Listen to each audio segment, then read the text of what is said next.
জয় মাতারা, জয় গুরু বামদেব।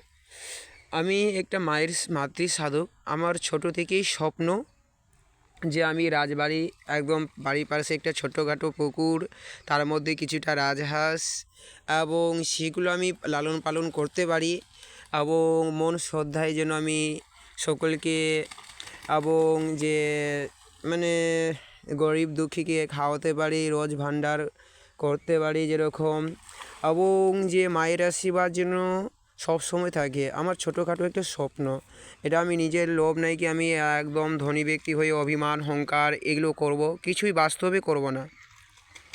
আমি যেন মন থেকে ভালোবাসতে পারি এবং জীবজগৎকে যেন ভালোবাসতে পারি, এবং যেন আমার মায়ের মন্দিরে হাজার হাজার ভক্তরা আসবে, সকলে ভালো হবে, সুস্থ হবে, এবং সকলে যেরকম এখন আসছে, যেরকম আমার কি স্বপ্ন, আমার জায়গা নেই সেরকম আমার অর্থ নেই, আমি করতে পারছি না।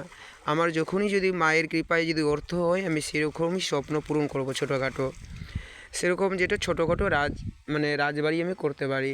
তোমরা আশীর্বাদ করবে যেন আমি ছোটোখাটো যেন রাজবাড়ি করতে পারি ভালো করে, তোমাদের আশীর্বাদে। Please like, comment, share, subscribe করবেন। আজকে রাজাহাঁসদেরকে নিয়ে এসেছিলাম জলে, আমাদের বাড়ির পাশে একটা ছোটোখাটো পুকুর আছে, সেখানে আমি নিয়ে এসেছি রাজাহাঁসদেরকে স্নান করাতে। দেখি ভালো করে ওরা স্নান করছে, তোমরা দেখতেই পাচ্ছ তো। আমি তোমাদের বিশ্বাসে সব কিছু ছোটোখাটো করে আমি এগিয়ে চলে যাচ্ছি। এটা একটা আমার স্বপ্ন পূরণ হচ্ছে যে আমি বাড়িতে রাজরাজেশ্বরী পুজো করাতে পারি, দুর্গা পূজা, এবং মা মনসার পুজো হয় আমাদের বাড়িতে, আমাদের কুলদেবতা মনসা দেবী। মা তারার কৃপায় আজকে আমি সব কিছু, মা মনসা, মা দুর্গার কৃপায় পেয়েছি, কার্তিক গণেশ ঠাকুরের কৃপায়। সকলকে ভক্তদেরকে বলবো, ঠাকুর প্রতি বিশ্বাস রাখুন, সব কাজে অসম্ভবকে সম্ভব করা যায়। যতই তোমার মানুষ তোমাকে মারে না কেন এবং আঘাত করার চেষ্টা করে না কেন, তুমি শক্ত হচ্ছ। তুমি ভাববে না যে আমার বিপদ আমার কাছে বারবার আসছে কেন, তোমাকে শক্ত করছে ঈশ্বর তোমার সাথে। দেখো, যে পড়ালেখা করছে তার সাথেই পরীক্ষা ভগবান নিচ্ছেন। আমি ধরো আমি ভক্তির পথে আছি বলে আমার সাথে পরীক্ষা নিচ্ছে ঠাকুর, কারোর সাথে কেন নিচ্ছে না। প্লিজ আপনারা মায়ের আশীর্বাদে ভালো থাকো, সুস্থ থাকো, কেউ কাউকে দেখে হিংসা করবেন না। আর দেখো, যে হিংসা করছে না, যেরকম গাছের পাতা দেখছো তো, যে ঝরার আছে ঠিক ঝরে যাবে, যেরকম মানুষ যেরকম একটা দেশালাইয়ের কাঠি নিবে, দেখবে সে কাঠিটা আগুনটাতে দেখবি একটা কাঠি যখন ধরাবে ঠিক পুড়তে পুড়তে নিজেই বন্ধ হয়ে যাবে পুড়ে, ওরকম শত্রু নিজেই জ্বলতে জ্বলতে নিজেই পুড়ে রাগ হয়ে যাবে। তুমি বিশ্বাস রাখো মায়ের আশীর্বাদে, মা আপনার সবসময় তোমার সাথেই থাকবে।